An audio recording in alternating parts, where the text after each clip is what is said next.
Electronic voting machine అనమాట. ఇలాంటి machine ఉంటుందంట, ఎలక్ట్రానిక్ ఓటింగ్ మిషన్ అనమాట. దీన్ని ఈవీఎం అని అంటారు.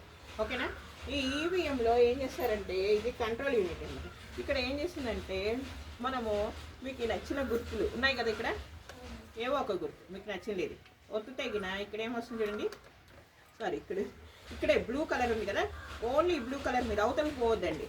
ఓన్లీ బ్లూ కలర్ మీద నొక్కితే లైట్ వస్తుంది. ఓకేనా, సౌండ్ వస్తుంది. తర్వాత మీకు నచ్చిండేది ఒక్కటే ఒత్తాల.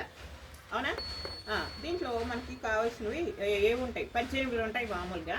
ఇప్పుడు మనకు కొన్ని మాత్రమే పెట్టినాము, 18 ఉంటాయి యాక్చువల్గా. లాస్ట్లో నోటే ఉందనమాట. ఇది ఏదానికి అంటే కన్నా మీకు వీళ్ళు ఎవ్వరూ నచ్చలేదు అనుకోండి, మనకు ఎవరు నచ్చకపోతే మనం ఏదానికి ఒత్తుతాము.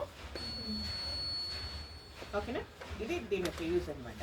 ఓకేనా. ఇక్కడ మనము ఒత్తినవి ఇవి మీరు వేసిన ఓటు ఎక్కడికి పోతుంది అంటే గిన మాట్లాడకూడదు, మాట్లాడితే మధ్యలో ఏం అర్థం అవ్వదు. దీన్ని ఏమంటారు అంటే వీప్యాట్ అంటారు. ఓకేనా. దీంట్లో ఏముంటాయి అంటే గిన మీరు ఓటు వేసినారు కదా, ఈసారి 2024లో ఇది కొత్తగా ఇంట్రొడ్యూస్ చేసినారు. ఇప్పుడు మీరు ఓటు వేసినారు కదా, ఆ ఓటు వేసిన తర్వాత ఇక్కడ ఈ స్క్రీన్లో కనపడుతుంది అనమాట మీరు ఏదానికి వేసినారు అనేసి. మీరు ఏ సింబల్కి వేసినారు, అది ఏదైనా అయి ఉండొచ్చు, హస్తం అయి ఉండొచ్చు, కమలం అయి ఉండొచ్చు, సైకిల్ అయి ఉండొచ్చు, ఫ్యాన్ అయి ఉండొచ్చు, చీపురు అయి ఉండొచ్చు, ఏదైతే అది ఇక్కడ కనపడుతుంది. ఎంతసేపు కనపడుతుంది అంటే కేవలం 7 సెకండ్స్ కనపడుతుంది. 7 సెకండ్స్ కనపడి వెళ్ళిపోతుంది.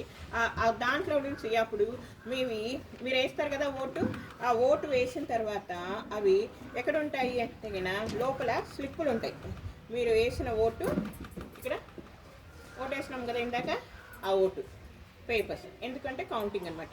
ఎప్పుడన్నా దీంట్లో ఇక్కడ కనిపించని ఓట్లు ఏమన్నా ఉంటే మళ్ళీ అనుమానం వస్తే దీంట్లో ఓట్లు వేస్తాం అనమాట. సో ఇక్కడ మనము ఇది చూసుకున్న తర్వాత మనం ఏం చేస్తాము అంటే ఇంకా అటు సైడ్ నుంచి బయటకు వెళ్ళిపోవాలి. ఓకేనా.